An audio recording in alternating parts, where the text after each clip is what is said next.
শত শত ক্ষুব্ধ জনতা এতে 5। Imagine a workplace where colleagues become killers and the line between friendship and fury is blurred. A boy who was brutally murdered and the shocking reason why his life was taken. But that's not all. The most chilling part of the story is what happened after the murder. A twisted act of cannibalism that will make your skin crawl. Welcome to Crime Pod. I'm your host Safa, and today we are diving into a case that will leave you speechless. A tale of jealousy, rage and an unthinkable act that will haunt you forever.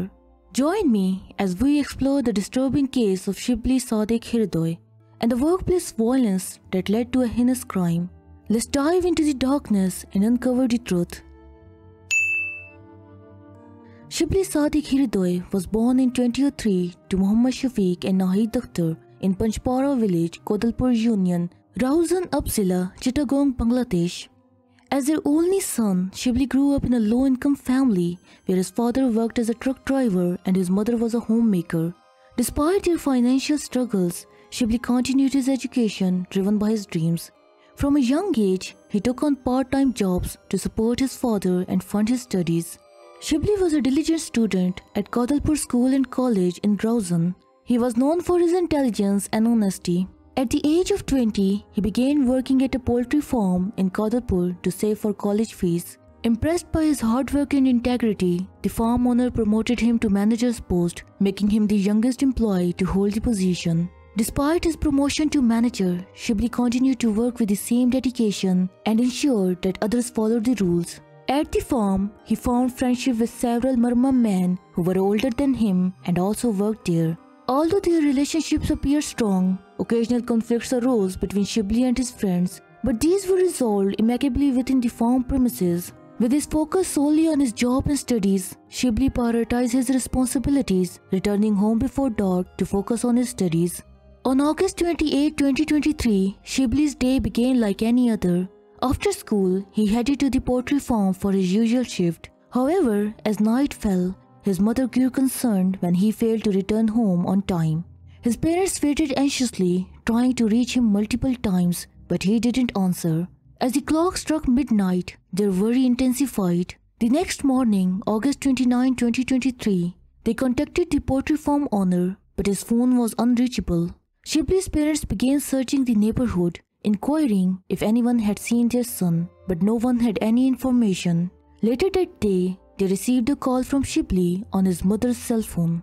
Initially relieved to hear from their son, their anxiety quickly returned as Shibli's panicked voice revealed that something was wrong. He explained that he had been kidnapped outside the poultry farm and was being held against his will.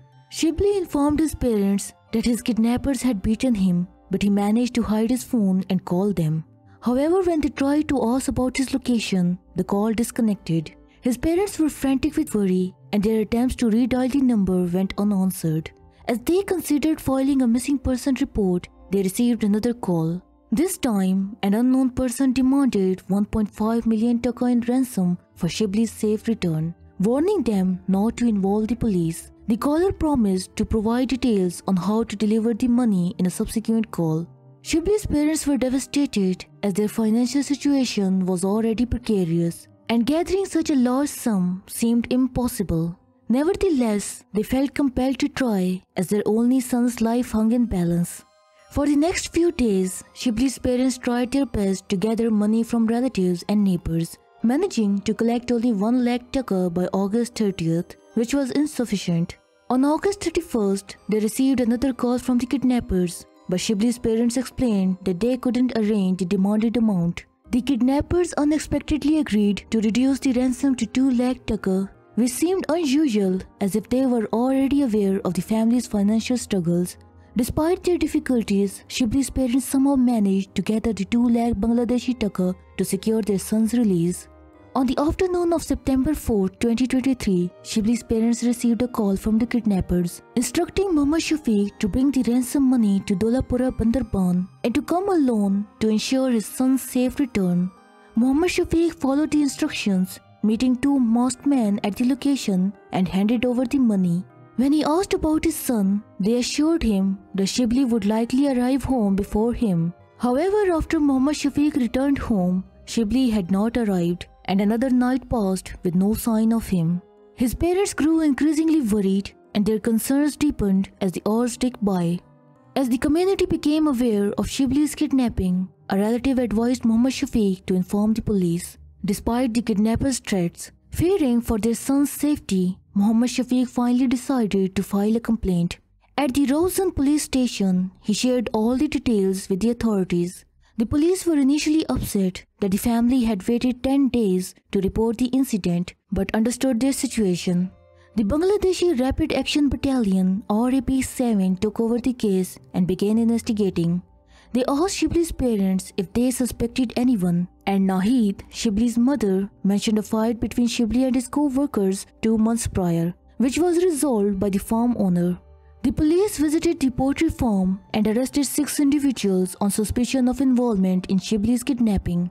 Initially, all 6 denied any knowledge of Shibli's disappearance. However, after separate and rigorous interrogation, 4 of the individuals confessed to the kidnapping. These were Umangching Murma, Suichingmung Murma, Engthuimung Murma, and Okathawai Murma. During police interrogation, 46-year-old Umangching Murma revealed the motive behind Shibli's murder and the events leading up to it. He disclosed that 2 months prior, Shibli had discovered their illegal sale of chicken feed and threatened to report to their boss. Although the farm owner resolved the dispute, Umangching Murma, the eldest worker, harbored a grudge against Shibli and planned his revenge. On August 28, Umangching Murma and 5 other workers kidnapped Shibli outside the farm, intending to demand ransom from his parents and then release him. However, Shibli secretly called his mother from his cell phone, informing her of his situation. When his mother called him back, the abductors discovered the phone and used it to negotiate the ransom, taking advantage of his parents' financial struggles. During his captivity, Shibli learned the identities of his abductors, which led Umangching Murma to kill him in fear of being caught. He slit Shibli's throat and the group dismembered his body, allegedly cooking and consuming some parts of his body to destroy evidence. They hid the remaining body parts and bones in the Dolachuri hilly area, covering them with banana leaves. After receiving the ransom money, the perpetrators returned to the farm, pretending nothing had happened. On September 11, 2023, Umangching Murma, the prime suspect, led police to the location where Shibli's body was hidden. At 9:30 am, authorities recovered Shibli's remains from the Dolachuri hilly area on the Kodalpur-Rangunia border.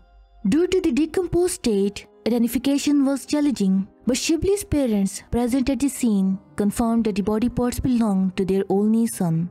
As police returned from hill with Shibli's body, a large crowd of villagers gathered, venting their anger on Umangching Murma.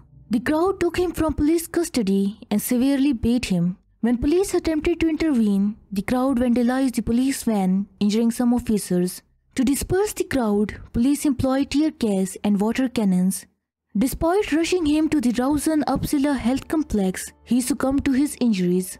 On October 1st, Lieutenant Colonel Muhammad Mahbub Alam, commanding officer of RAP-7, held a press conference at Chandagaon camp in Chittagong, revealing details about the case. He disclosed that Umangching Murma received Taka 1.5 lakh from the Taka 2 lakh ransom, while the remaining Taka 50,000 was divided among the other perpetrators. In a significant development, RAP arrested 2 more suspects, Uchingthui Murma, age 23, and Kasai Ong Chaudhary, age 36, on October 1, 2023, for their alleged involvement in Shibli Sadiq's abduction and murder. Uchingthui Murma was apprehended from the Patinga beach area, and subsequent information led to the detention of Kasai Ong Chaudhary from the New Bridge area. The case remains ongoing, with all accused currently in custody awaiting trial. We will provide updates on any new developments through future posts. The case of Shibli Sadiq Hirdoy sparked widespread outrage and garnered massive media attention in Bangladesh.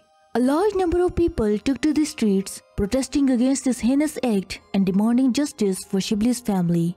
The public's reaction demonstrated a strong sense of solidarity and condemnation of such violent crimes, highlighting the need of accountability and protection of human rights in the country. Thanks for watching our video on the heartbreaking case of Shibli Sadiq Hirdoy. Our thoughts are with his family and loved ones during this difficult time. Let's continue to raise awareness and demand justice for victims of such heinous crimes. Don't forget to like, share and subscribe for more updates and cases. Together, we can make a difference. This is Safa signing off with Crime Pod.